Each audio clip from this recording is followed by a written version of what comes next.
Our first one, huh? Hello, How are you? I'm fine, thank you. How is my lighting? Well, it's fine. I can see you. Let me turn this hat around so you can Okay. see my face. Okay. What you got there in the background? Motorcycle or bike? That's motorcycle. Yeah, so this is one of the motorcycles we're using in our transportation company Okay. because I realized that the bikes, people just take bikes in Liberia. You just stop on the road, you take a bike. You don't know if the rider is licensed. You don't know if something lost from you. Who can you call again? So I'm trying to start something like a bike Uber where people Okay. could rather call a company and then we pick you up so that people feel And safer.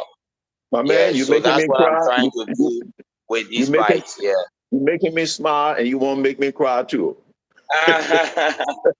Yeah, Because so it's these so good to hear are one of the Liberian. bikes. Yeah, that Yeah. Liberian is thinking, in that kind of manner. It's about time. It's about time. I mean, we look, we got it. We can do anything anybody can do. Like I Yeah, tell man. people, I tell them, I need to have my phone on a stand or something. I wasn't prepared for this. I need to tell. I've been trying to tell people that the white man don't have two heads. They got one head, and we have one head, one brain. Whatever they can do, we can do. You know, we just got to put our head to it. You know, the only advantage they have over us is they got all the money, and there's a reason for that. I don't want ready to get into that now. With money, with money, you can build schools, you can build hospitals, you can get education. With education, you can do just about anything. You know. But anyway, tell me a little bit about you. Some of the things we're discussing earlier. Maybe I will put Okay, this one so up. Maybe I will put this one up if it come out all right. With yeah, so with your permission. of course, yes, please. I will appreciate that very much. Okay, well, tell me how you started, and tell me some of the things you do and how you started. Yeah, if you want to start, if you want to go as far as telling us what area you're from, you don't need to tell us your age, but you can tell us something about what school you went to, the little life experiences you had, and stuff like that. All right, that's great. So my name is Shamuka Jeffrey Makin Jr. and I most of what I'm doing today are things that I have been doing from a very young age. Are things that I have had passion for and Hmm. are things that have shaped my life experience. And that's why I continue to do them at this age. So from the onset, I always wanted to be an entrepreneur. I admired businessmen. I used to ask my mother and my father, what are you doing in the office when you go to the office all the time? What are you doing there? I didn't understand what they were doing in the office because I did not see where the profit and the loss aspect of the office is. So I always said I wanted to be a businessman. And at a very young age, I realized that I could ride a motorcycle or I could drive a car way better than my peer. So I decided to get a chauffeur license instead of an ordinary license. So this is where my passion for automobiles came from. And then I got the chance to have a car at 12th grade when I was graduating from 12th grade in Sania Secondary Business School in Ghana, in Kaswa. Okay. So I told my father, if I take this car as a private car, then it will be a loss to me. So I took the car as a taxi. So immediately he paid for it off the store.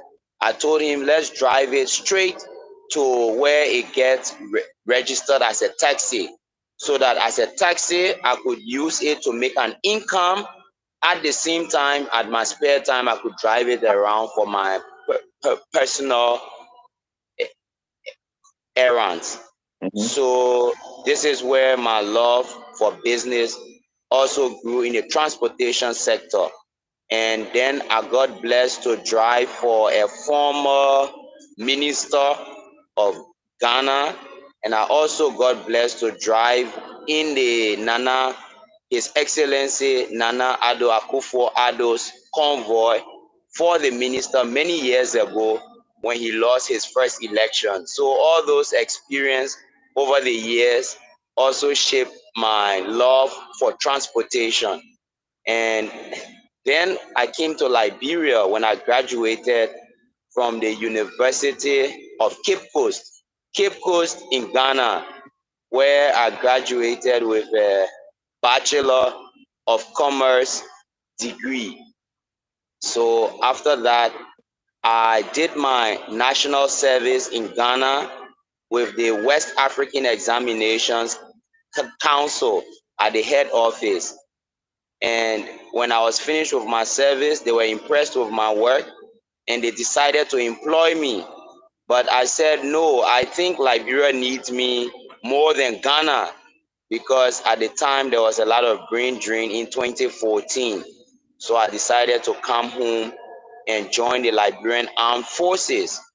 But then when I came to serve, the recruitment that year was for only high school leavers, and I had a degree. So the Army, although I clocked 98.9 in my aptitude test, I was told to reduce my particulars for high school. So I said, no, it's been so many years, I can't wait. So I left the Army Yeah. decision. And that is where I joined an international non governmental organization, a German INGO called That Hunger Hilfe for a World Without Hunger. And it was there in 2016 I stumbled upon the EMAS technology. And the EMAS technology is one of the most simple, affordable, sustainable access to water because it uses manual drilling. And this manual drilling, all the equipment can be self-made. It supports a system under the Sustainable Development Goal 6 of the United Nations that is safely managed drinking water for all by 2030. So when I stumbled upon the technology, I was personally trained by the inventor himself, Wolfgang Bugner. He trained us here in Liberia, in the southeast of Liberia, in Grand Jide, Zwedru County, Zwedru City. So after I learned it, I decided to check the reports of the office because I was the senior monitoring and evaluation officer at the time. So when I checked the report, I realized that this was not the first time that this training had happened in Liberia. Actually, that was the third time. We were the third batch to learn it. So I asked myself, why have such an important training that can give almost every, at least more than half the population of Liberia safely managed drinking water? Why has such a training not been practiced?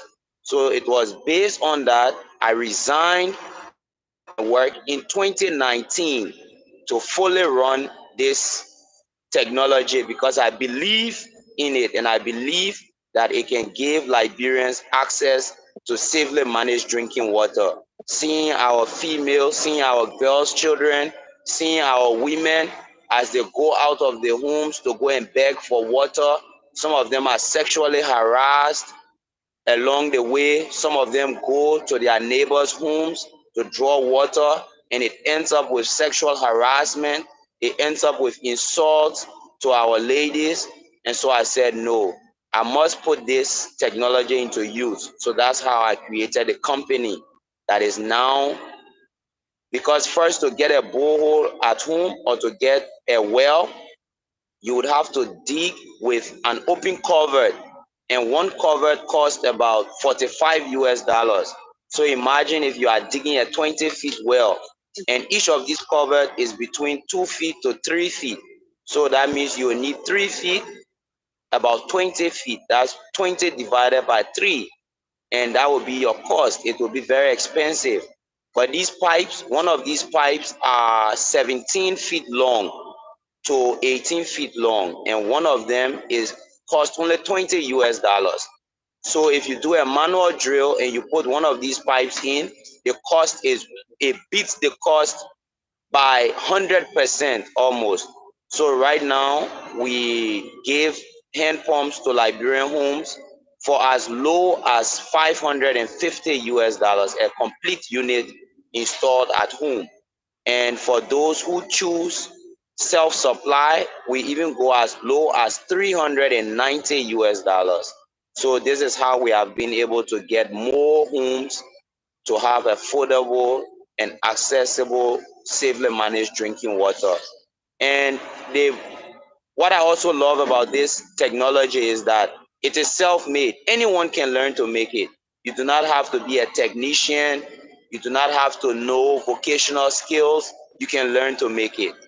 So this is what is making safely managed drinking water accessible and sustainable in Liberia. So this is why I took up this challenge. Okay, you finished, my man? If I had known all of this was coming, because folks, I'm going to put this up, right? I didn't mean to. This was a test. All right. I don't know if I can change the title. This is actually my first time doing this type of thing on my channel, right? I'm going to put this man up there. I sat down here with a little smile on my face. As you can see, the lighting on my side isn't that good. It's not that good on his side, and we know why. All right. But look at Okay. the old dirty t-shirt I got on. you know, I but mean, I wasn't even prepared for this. But this thing has to go up because we try to do it again. amen. The real thing, it may not come out like this. All right. Amen. This man, I wish I had a pencil. I was going to write down questions that I have. But let me ask you some of the things, I'll mention some of the things that's on my mind. First, let me go back to, let me say this to the people. When I heard this man start talking, what I got from it, you have to prepare yourself. You're not just going to jump out there and things start happening for you. You have to prepare yourself. You go to school, you learn, you take your time to learn, you study. If you want to be a mechanic, don't just stand and watch the person put tire on one time and say I'm a mechanic and then you go mess up people's car. Stay there and learn until you become good. Till when you do your work, the boss man don't have to come check behind you. He knows you have done a good job. The car will just go. This man, you hear the people who he have worked for, he was acquiring knowledge and wisdom, right? The water business. I may have a client for you. The water business. Okay, So, let me thank say you. this. I'm not saying this on any government or whatever, because I know Liberia been through its thing with the war and all of that. I spent most of my life, young life in Monrovia, right? We had running water back in the 50s, 1950s. So why, even if we had it, it started in the 60s, so why is it not 23? And we still struggling. 2023. We still struggling for it. It don't make sense. Oh yeah, the war came, all the pipes. But if you don't, I know this. When our president Helen was in office, people were over here. Oh, the woman been in office so long, no running water, no running water. These people don't have a clue that when water don't run through a pipe for 1 year, 2 years, 3 years, 4 years, you can't just run water through it again. It all got to go. New pipes. Did we have the funding for that? We got to be patient with our people. I don't want to do government because I don't do government. I don't do politics. But we have to use this and be patient, right? Study, learn. You got internet. It might not be the best in the world. Go on and learn instead of watching Boka or Nigerian movie. I notice now in Liberia, some of the young people are calling their mother that we used to say my mom. They say my mom. What is your mom? What's that? That's Nigerian. Mommy is from England. They got their education from there. We say mama. But we just taking everything all the other people doing. But what I want to ask you is, you're not from Ghana, are you? Are you a Ghanaian descent? No, so my Okay. father is Mm-hmm. from Bon County in Mm-hmm. Liberia, and my mother is from Magibi. Okay. And I believe at that time, Margibi and Bon County may have been the same. So I would also like to just say my mother is also from Bon County. Yes, Okay. but I am 100% Liberian, both mother and Uh, father. So I'm from Bon County in Liberia, and my great grandfather's name is Flomo Nabola. So my real home name is Flomo Nabola the third. I will be Flomo Nabola the third, and I have a farm in Fronutoli. My farm is Fronutoli, and I have my great grandfather's farm there where I go to all the time. Where myself, I am a farmer at also. okay, but let me say this. You say you're a Liberian 100%. I listen to what people say. What makes a Liberian 100%? You got all of us, no matter who we want to say we came from somewhere.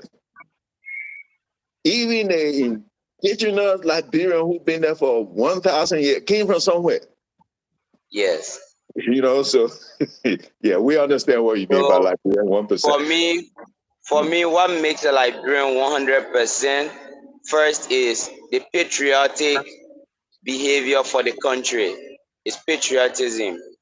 Mhm. So first, I am a patriotic Liberian at heart and at practice for my people. Yes, and then also by birth, I was also born here to Liberian parents. But for me, mostly it's patriotism. So you can be even from America, you can be from England, so long as you are patriotic to Liberia, I believe you are also a Liberian at heart.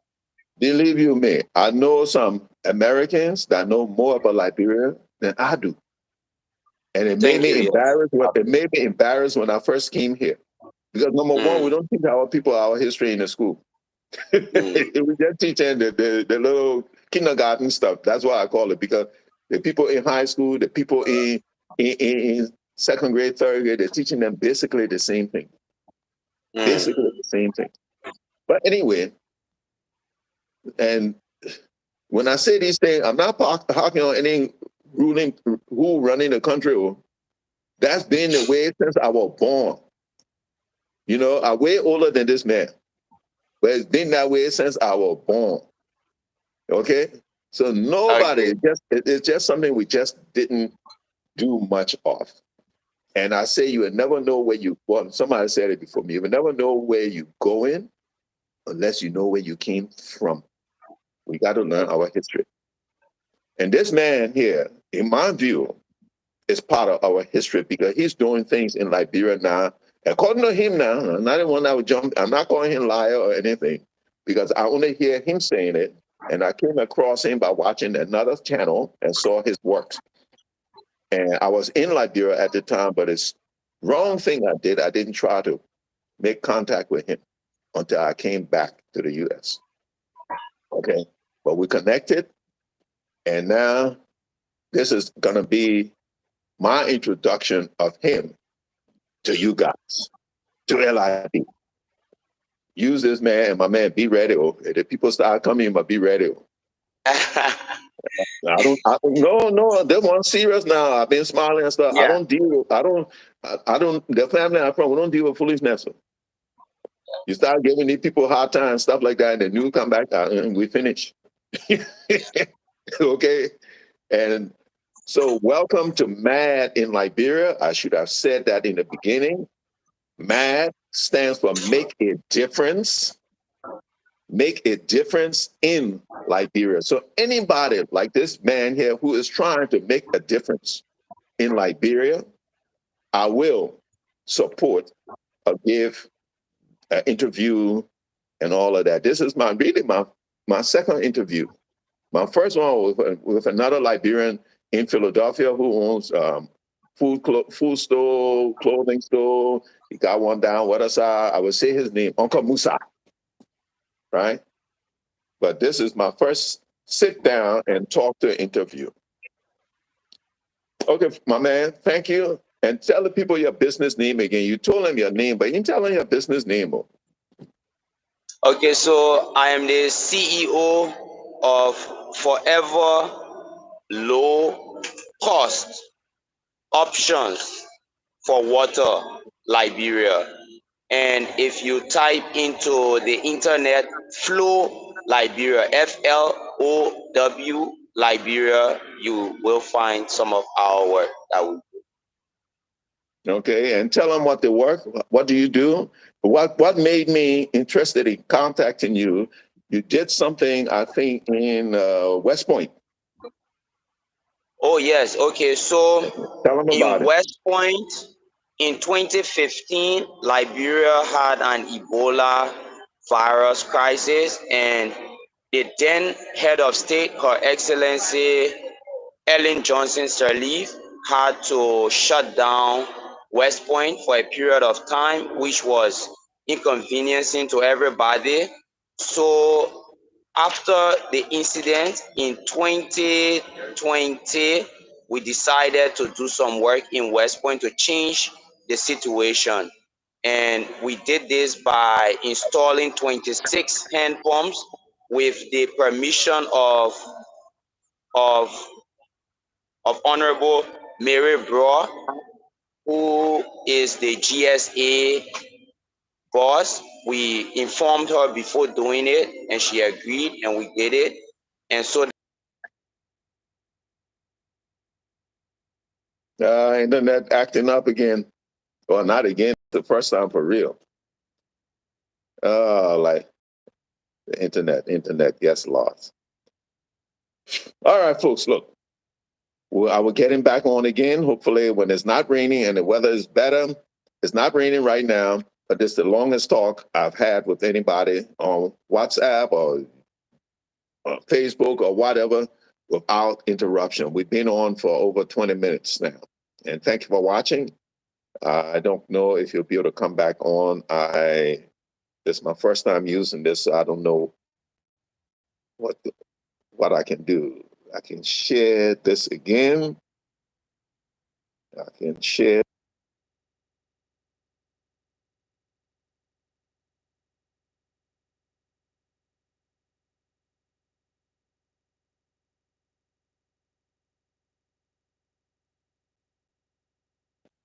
To my screen. Is he going to reconnect? All right, folks. Let's end this right here. If he comes back, we'll, make an appointment to do this another time. But this man, I think I have a job for him.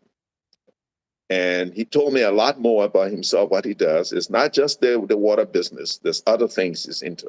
I think he mentioned the motorcycle. No, maybe he didn't quite mention the motorcycle stuff. But anyway, thanks for watching, and I hope you come back again and check out the channel. If you like what you see, please give the channel one of these. And the more of these we get, the more YouTube will share with other people and bring more people in to log onto the channel and also hopefully subscribe to the channel. So thanks for watching. I don't even know how to cut this thing off right here. Yes, I want to end it.